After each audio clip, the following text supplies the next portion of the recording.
नमस्ते दोस्तों।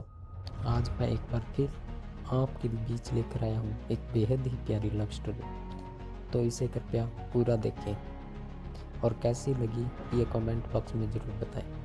ये कहानी एक ऐसे लड़के की है जिसे उसके प्यार में 2 बार इनकार मिल चुका था, लेकिन आज भी शायद वह उस लड़के को भुला नहीं पाया। आइए तो देखते हैं।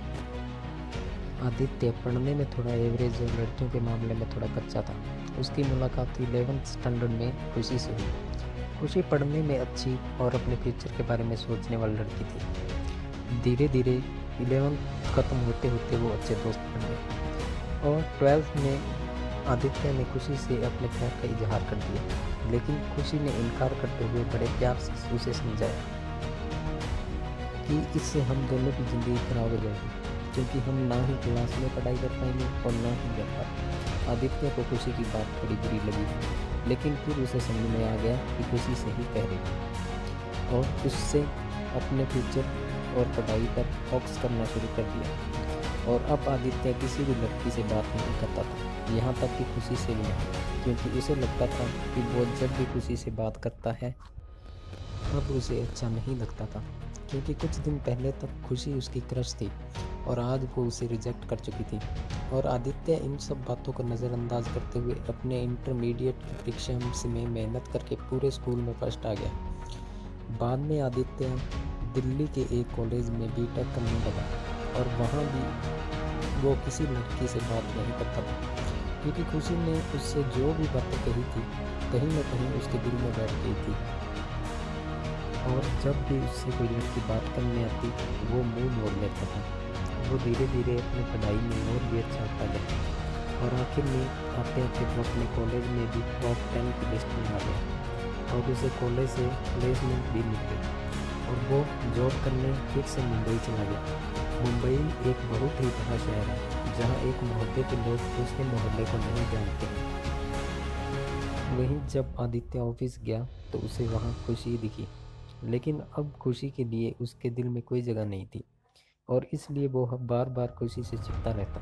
इसलिए नहीं क्योंकि वो उससे नाराज़ था, बल्कि इसलिए क्योंकि वो फिर से खुशी की ज़िंदगी में नहीं आना चाहता था। लेकिन वो कहते हैं ना कि भगवान की मर्जी के आगे किसी की नहीं चलती। एक दिन ऑफिस की कैंटीन में खुशी ने आदित्य को देख लिया और उसके पास जाकर उससे बात करने लगी। आदित्य के पास भी खुशी से बात करने के अलावा और कोई विकल्प नहीं था।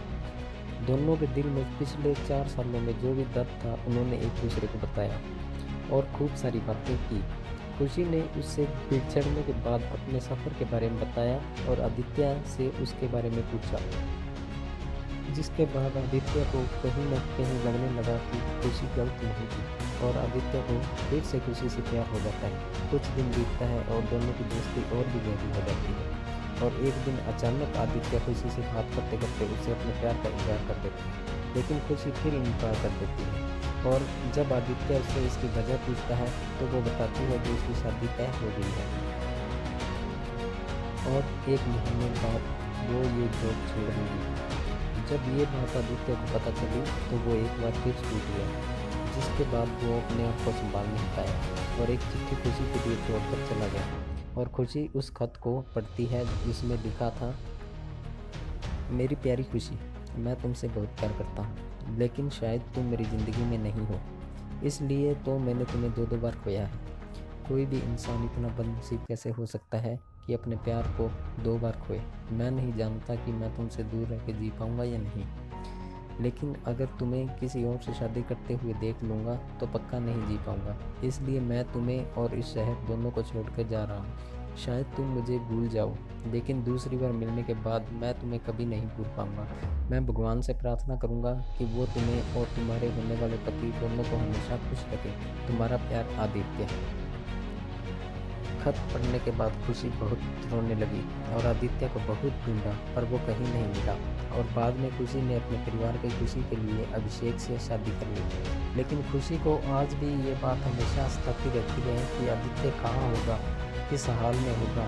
यहाँ तक तो उसे ये भी नहीं पता कि आदित्य जिंदा भी है या नहीं। एक तरफ खुशी अंदर ही अंदर गिरती रहती है।